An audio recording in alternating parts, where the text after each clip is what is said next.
Então, abra sua Bíblia em Êxodo capítulo 20. Êxodo 20. E eu, antes de fazer a leitura, quero fazer também outra explicação. Eu quero fazer a doutrina um pouco mais breve, até para, por conta dessa questão do horário, e também termos um tempo para oração após o estudo. O que eu vou fazer então? Você abre aí no Êxodo 20 o texto, e depois nós faremos a leitura da pergunta 129 do nosso Catecismo Maior, e a sua resposta. E eu vou trabalhar aqui, a intenção, o primeiro objetivo, o primeiro momento era trabalhar 4 partes aqui, hoje. Mas talvez eu trabalhe apenas 2, eu vou ver aqui. 2 ou 3 no máximo. E aí em seguida a gente encerra o estudo e cantamos um salmo e aí separa para orar, tá bom? Vamos lá. Êxodo 20. Êxodo 20. O versículo de número 12. Versículo 12.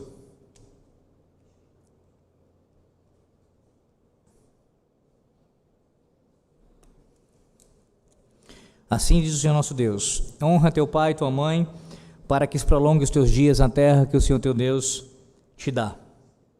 Amém. A pergunta 129 diz assim, o que se segue dos superiores, o que se exige dos superiores para com os seus inferiores? Resposta: exige-se dos superiores, conforme o poder que recebem de Deus e a posição que se acham, que amem seus inferiores, orem por eles e os abençoem, que os instruam, aconselhem e admoestem, que aprovem, encorajem e recompensem os que praticam o bem e reprovem, desencorajem e punam os que praticam o mal, que os protejam e supram-lhes tudo o que for necessário à alma e ao corpo, que por um proceder sério, sábio, santo e exemplar, busquem a glória de Deus e a honra para si mesmos, preservando assim a autoridade que Deus pôs sobre eles. Amém. Oremos. Senhor Deus, exaltamos o teu nome, te bendizemos, Senhor, por este dia, pela tua palavra que nós lemos agora e vamos meditar, buscando de ti a instrução para nossas vidas. Rogo ao Senhor que exalte o seu próprio nome nesse estudo, glorifique a ti mesmo e edifique também a fé do teu povo. Perdoa nossos pecados nessa noite também, Senhor, e nos conduz ao aprendizado e à conformidade à tua vontade revelada. E que depois também, ó Deus, nesse momento de instrução, tenhamos um momento de oração, buscando a tua face e assim apresentando também nossas petições ao Senhor. Em nome do Senhor Jesus Cristo. Amém.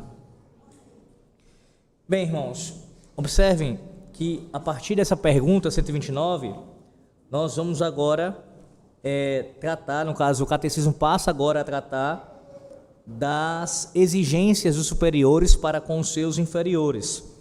Até então nós tínhamos visto quais são os deveres, as exigências, bem como também os pecados cometidos dos inferiores para com os superiores. Ou seja, a tratativa do catecismo até então era da relação dos inferiores para com os superiores.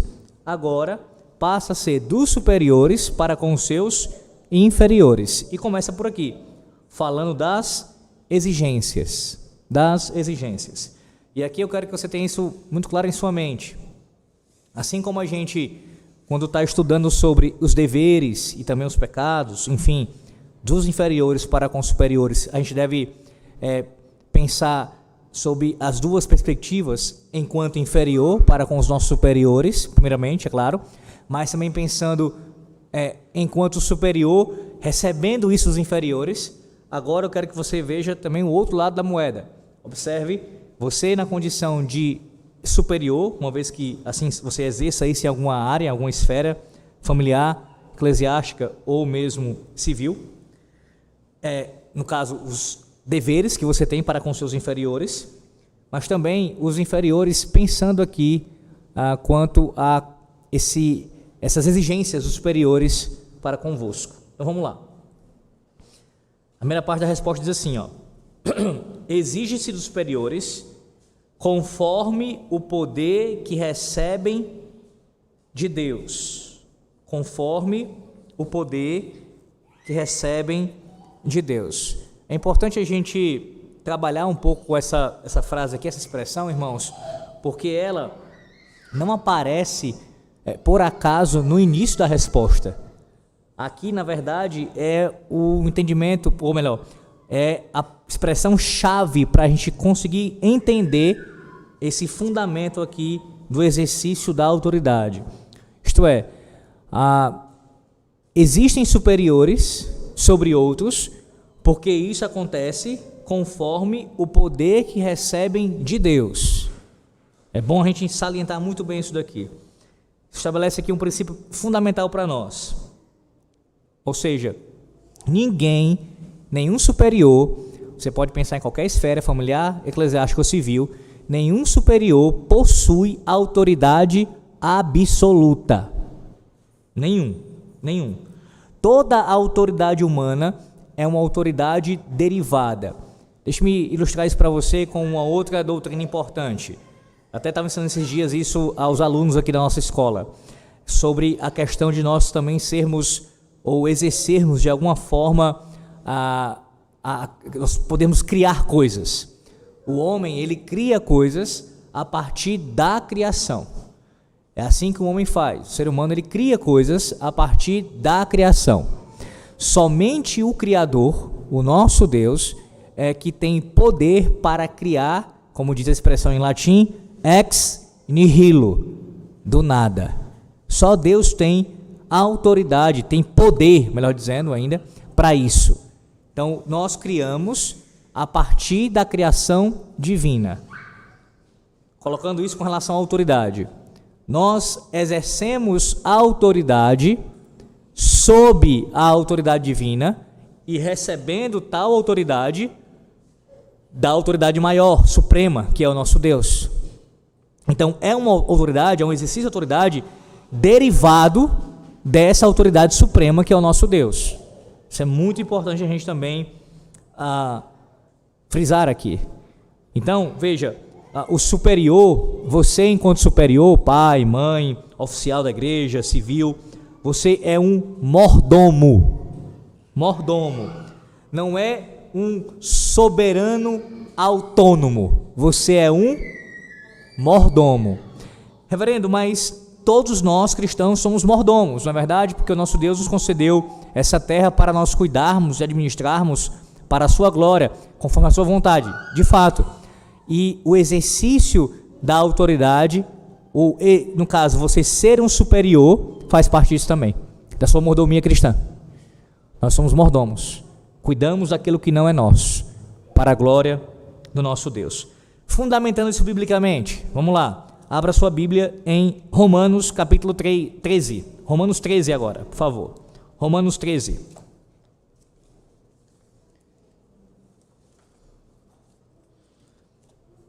Romanos 13, um texto muito conhecido sobre o nosso dever de obediência às autoridades civis, que expressa esse princípio aqui. O contexto é com relação a autoridades civis, né, o governo e tudo, mas veja, o princípio ele se aplica não somente à esfera civil. Romanos 13, versículo 1, diz assim, todo homem esteja sujeito às autoridades superiores, porque não há autoridade que não proceda de Deus, e as autoridades que existem foram por ele instituídas, de modo que aquele que se opõe à autoridade resiste à ordenação de Deus, e os que resistem trarão sobre si mesmos condenação. E aí ele vai falar do papel dos magistrados aqui, enfim, falando sobre castigo, trazer o mal, aquele que faz o mal, né, recebe a espada. Mas veja aqui, de forma muito clara, o versículo 1 dizendo isso, porque não há autoridade que não proceda de Deus. Como assim? Se alguém exerce autoridade, seja na esfera civil, que é o contexto maior da passagem, ou autoridade familiar, seja lá qual for, irmãos, tal autoridade procede de Deus. Tal pessoa recebeu esse poder, essa autoridade da parte do Senhor Deus. É importante também manter isso em mente, porque a gente consegue, a partir disso, perceber o quão responsáveis são também os governantes desse mundo. Muitas vezes, por um entendimento errado de separação entre igreja e Estado. Veja, existe uma separação entre igreja e Estado, não estou dizendo que não existe. Mas eu estou falando que há um equívoco quanto a essa distinção e essa separação que tem que existir entre os dois. Depois, especialmente do século XVIII em diante, do iluminismo e assim por diante, houve uma ruptura tão grande de separação entre igreja e Estado que se desembocou em vários outros problemas. Um deles é algumas pessoas falarem com relação às autoridades civis como se elas não tivessem que prestar contas a Deus, mesmo crentes falando sobre isso. Ora, se alguém se torna governante de uma cidade, de um estado ou de um país, tal pessoa recebeu aquela autoridade, o exercício dela da parte do Senhor Deus. E qual é a implicação lógica e necessária disso? Ela prestará contas a Deus. Não interessa se ele é um ímpio, se ele nunca ouviu falar do Evangelho, se ele não leu a Bíblia jamais, ele recebeu isso de Deus e Deus vai cobrá-lo. Isso vai acontecer. Isso vai acontecer. Toda autoridade recebe esse poder da parte do Senhor Deus. A autoridade, meus irmãos, portanto, ela deve refletir o caráter de Deus. Uma vez que você exerce a autoridade por causa da autoridade divina e concedida por Ele mesmo, nós devemos exercer esta autoridade conforme o seu caráter. Conforme o seu caráter. Portanto, quando o superior age de maneira tirânica, abusiva ou negligente, ele trai o propósito do seu ofício. Um superior, uma autoridade, não pode ser um tirânico, não pode abusar do seu poder, nem mesmo pode ser negligente para com o exercício das suas tarefas, dos seus deveres. Porque se ele comete qualquer um desses erros, desses pecados aqui, ele estará indo contra o propósito do seu ofício. Do seu ofício. Então, quero, antes de passar para o próximo ponto aqui, frisar bem essa questão.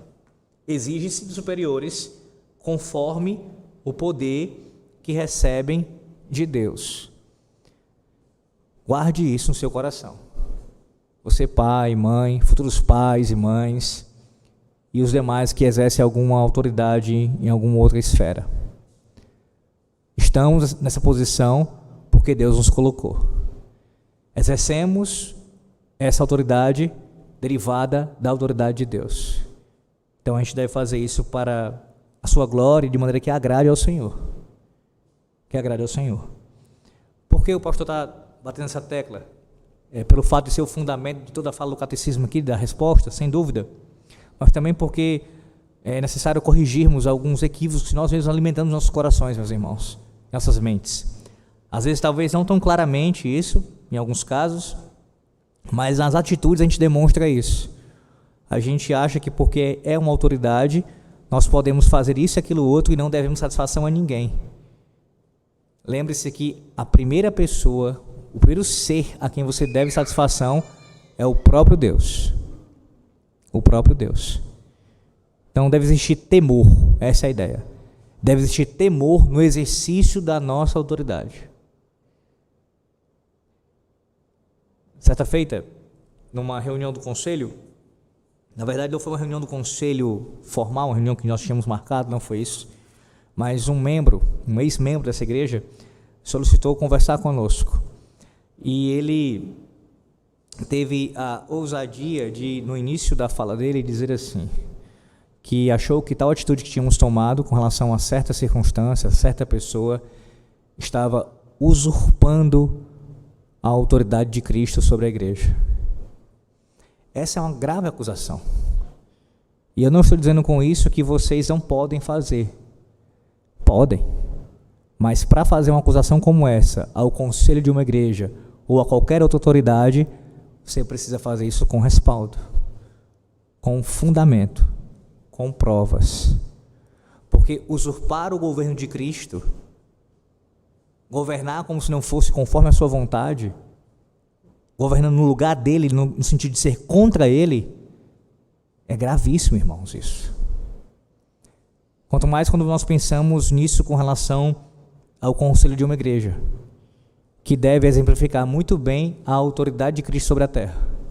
Cristo é o cabeça da igreja, não é o pastor, não é um presbítero, não é como na nossa igreja, infelizmente, se tem essa cultura desgraçada e terrível de presidentes de concílios, quando deveriam ser apenas moderadores de concílios e durarem somente o período ali da reunião, moderando o concílio, presidindo o concílio, depois passando esse ofício, e não fazendo campanhas presidenciais, como estamos vendo nesse período agora, eleitoreiro, na IPB.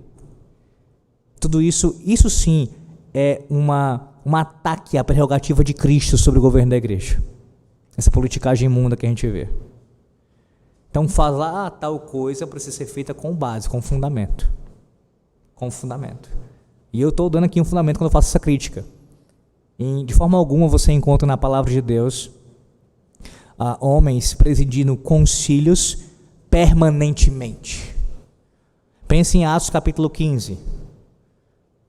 Tiago preside o concílio momentaneamente, quando dura o concílio. E ele serve, como eu disse, como um moderador para ali presidir e organizar as falas. No caso, liderando esse debate que acontece em Atos capítulo 15. Mas depois que passa o concílio de Atos 15, não fica o presidente do Supremo Concílio durante não sei quantos anos lá na igreja de Jerusalém. Isso não acontece, irmãos. Esse não é o modelo bíblico. E esse não é o modelo também histórico de nós presbiterianos. Se há moderadores na Assembleia, sem dúvida, na Assembleia Geral da Igreja, nos presbitérios, assim por diante, mas não homens que ficam durante não sei quantos anos, até décadas, governando como se fossem cabeças da igreja, presidentes da igreja. Isso é contrário à palavra de Deus e contra a nossa confessionalidade presbiteriana. Pois bem, o próximo ponto, e aqui a gente vai talvez parar nele mesmo, antes de cantarmos o Salmo, diz assim, e a posição em que se acham, o poder que se recebe de Deus, a posição em que se acham, que amem seus inferiores,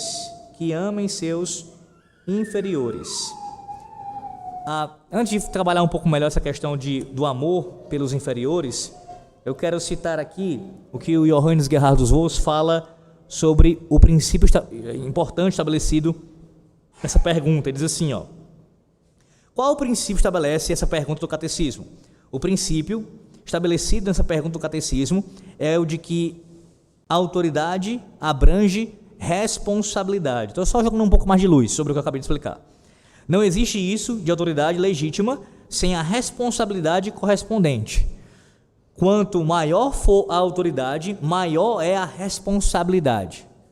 Aqueles que foram investidos de autoridade na família, na igreja, no Estado, são responsáveis diante de Deus pelo exercício correto da autoridade que detém. Então aqui ele está falando que um princípio que é claro, que aparece na pergunta do catecismo, na resposta, é o da autoridade sempre acompanhada de responsabilidade.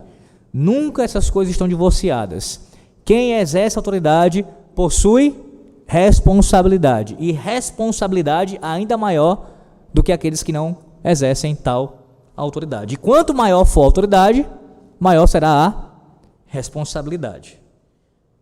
Aí ele vai ainda dizer assim, a responsabilidade dos superiores é a mesma em todos os casos? Não. E aqui entra outra questão importante, outro princípio importante. Ela varia segundo o grau de autoridade recebida de Deus e conforme a natureza da relação envolvida. Portanto, o governador de um estado tem uma responsabilidade diferente da de um prefeito. A responsabilidade do pai em sua casa é diferente da de um ministro ou presbítero na igreja. Há responsabilidades em todos os casos, porque a autoridade implica sempre em responsabilidade, mas o grau e a natureza da responsabilidade varia de acordo com as circunstâncias de cada caso. Aqui qual é o princípio que está aparecendo? É o princípio da proporcionalidade. Nosso Deus é justo, irmãos. Então, se ele concedeu a uns uma autoridade maior, logo, a responsabilidade vai ser proporcional a esta autoridade. Da mesma forma, ele não vai cobrar a responsabilidade de uma autoridade maior para uma menor. Dando exemplos práticos disso, citando aqui o que ele cita aqui, o que ele usa aqui como ilustração, o comentarista. No pai de família. Um pai de família, ele tem responsabilidade, ele tem autoridade sobre a sua esposa, sobre os seus filhos, e tem responsabilidade para com eles. Então, a autoridade do lar acompanhada da responsabilidade junto à esposa e os filhos. Ele não tem a mesma responsabilidade na igreja local que um presbítero, um pastor. A mesma responsabilidade. Por quê? Porque ele não tem a mesma autoridade. Ele não tem a mesma autoridade. Ele não tem. Veja, isso não é depreciando. Eu acho que isso é claro, mas mesmo assim eu quero explicar, né? Não tem, irmãos. Os oficiais da igreja exercem uma autoridade maior. Isso é óbvio, né? Os irmãos elegem diáconos, elegem presbíteros para que sejam ordenados, para que governem, e pensando aqui especialmente no conselho, os irmãos, exerçam autoridade sobre os irmãos. Assim também como o pastor o faz. Então, é por isso que o nosso Deus não vai cobrar um homem, não cobra e nem vai cobrar um homem, pai de família, quanto à responsabilidade do mesmo peso de um pastor. Não vai. Isso não quer dizer que ele não vai ser cobrado, e muito, mas proporcionalmente à autoridade que lhe foi conferida. É assim que Deus faz. E aí veja, quando você pensa em 1 Timóteo capítulo 3, um texto bem conhecido que eu já trabalhei aqui várias vezes em nossa igreja, né? E esse ano eu voltarei a trabalhar mais uma vez, porque haverá eleição, se Deus quiser, em setembro. Qual é a base? Quer dizer, uma das bases, né? Dos fundamentos para que alguém venha exercer o oficialato, ou colocando melhor, uma das características. Alguém só pode ser um presbítero se ele governa bem a própria casa, tendo seus filhos em submissão. Sua casa, ele governa bem a sua casa. Olha como isso é importante. Por quê? É do menor para o maior, aqui o raciocínio. Se este homem, ele não governa bem a sua casa, que envolve vários aspectos, não apenas uma área, se ele não governa bem a sua própria casa, a ênfase aqui é liderança, sem dúvida, liderança, governo, mas entre alguns aspectos que estão ligados a isso. Se ele não governa bem a própria casa, que é uma esfera menor, a família, como ele cuidará da igreja de Deus, da casa de Deus, que é uma esfera maior? Esse é o raciocínio apostólico aqui. Então, para que ele possa exercer uma maior autoridade e assim ter uma maior responsabilidade, é preciso ser visto nele a fidelidade no exercício daquilo que ele tem agora em mãos, como uma autoridade menor e uma responsabilidade menor do que essa que ele pretende assim atuar. Não dá para separar essas coisas. Então, o princípio da proporcionalidade também está presente aqui. Mas como eu já citei, né, eu quero trabalhar, por último, esse ponto, que é o dever ou as exigências dos superiores para com inferiores, tocando agora na questão do amor. Veja, que amem seus inferiores. Que amem seus inferiores. Irmãos, isso é muito significativo, porque falando de autoridade, de exercício dela, o catecismo, quando vai falar aqui dos deveres, das exigências, começa não por disciplina, mas por amor. Não é interessante isso? A primeira menção aqui é amor. Antes de falar de, vai exercer o governo, vai fazer isso, aquilo, outro, amar os inferiores. Toda autoridade todo superior deve amar o seu inferior. Deve amar. Isso é muito significativo, porque um exercício de autoridade sem amor acaba se tornando uma opressão, irmãos. Tirania.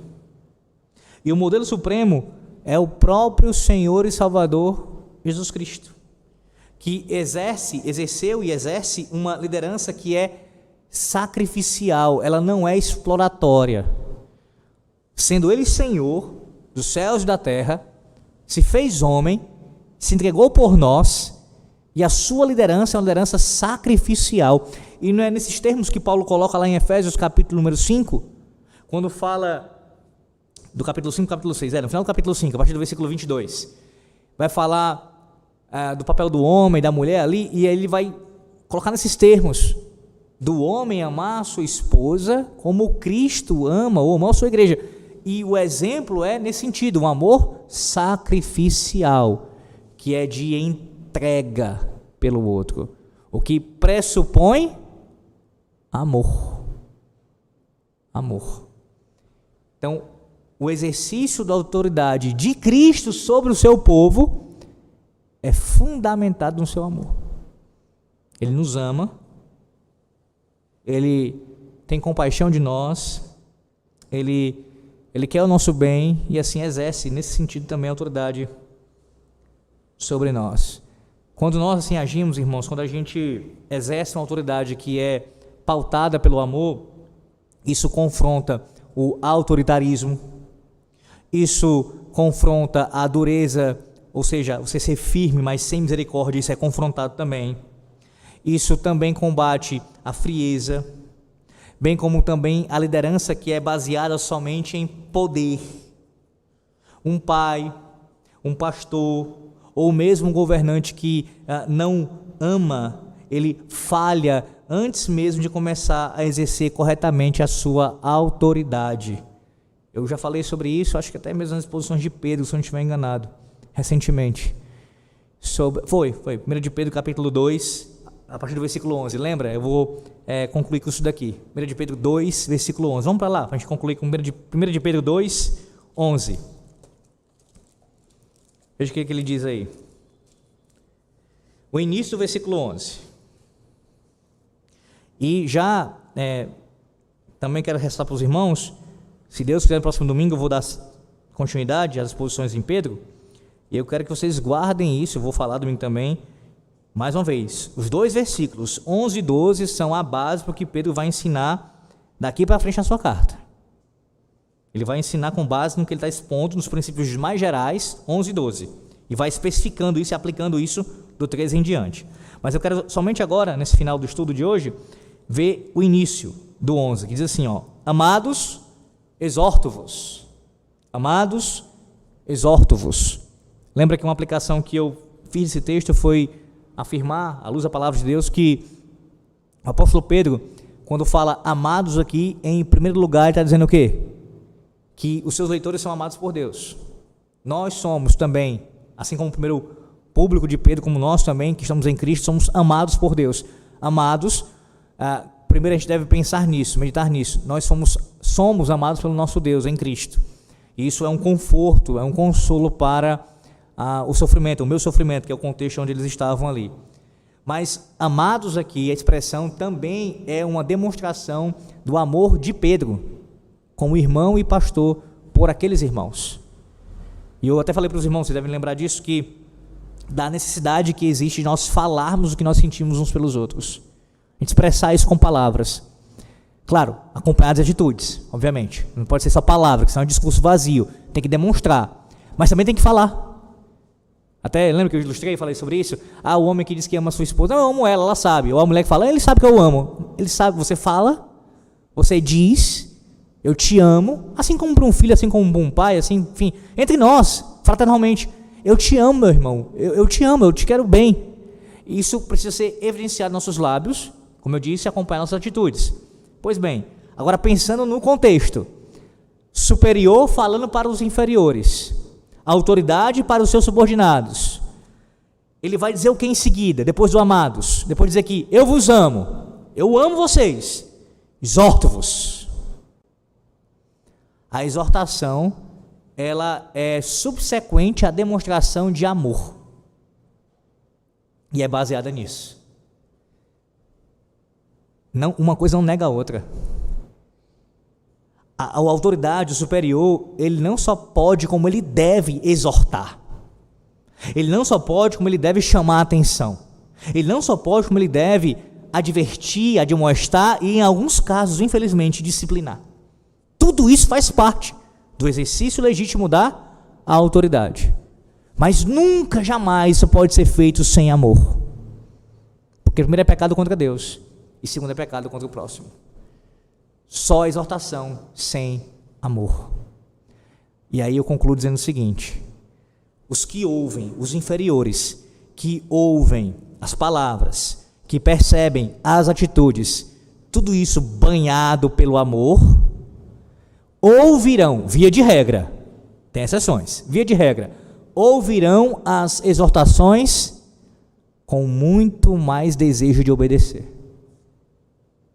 Porque eu sei que ele me ama.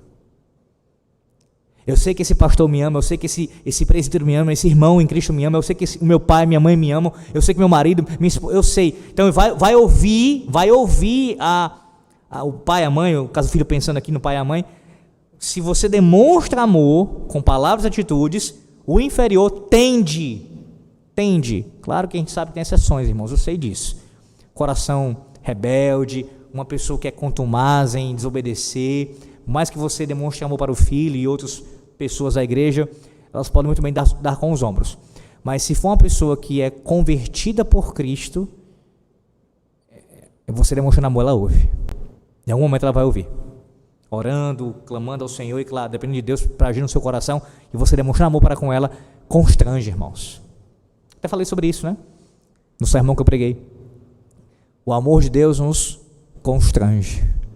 E isso é esse o raciocínio. Olha, pense comigo aqui. Somos pecadores. Quando a gente peca contra o nosso Deus, nós que estamos em Cristo, a nossa atitude é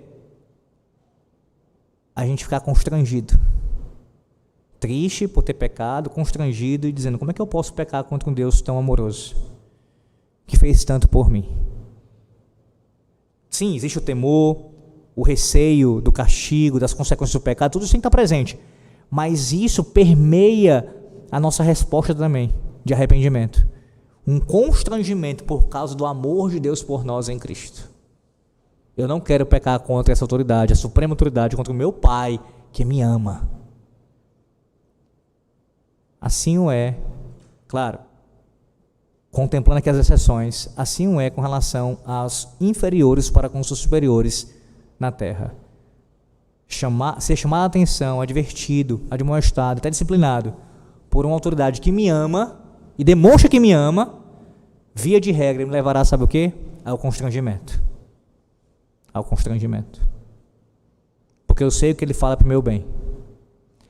Acredito que, se não todos aqui, alguns já devem ter passado por essa experiência. Uma autoridade sobre você, pode ser o pai, a mãe, qualquer outra autoridade, que você sabe que ama você, te chamou a atenção, te deu uma orientação mais firme, uma exortação, até uma demonstração e até talvez uma disciplina mesmo. E por mais que doesse aquela fala ou aquela vara sendo usada, você sabia que tudo era usado com amor. Talvez no primeiro momento ainda com dificuldade de conceber isso, mas depois, pensando melhor, meditando, disse: ele fez porque me ama. Ele me ama, que é o meu bem. Então, quando os superiores amam os inferiores, e eu agora de fato finalizo e digo: irmãos, encorajo vocês com isso. Exerçam, que nós exerçamos as nossas autoridades, nossa autoridade com amor, porque isso também vai contribuir para a resposta ser mais positiva dos nossos inferiores.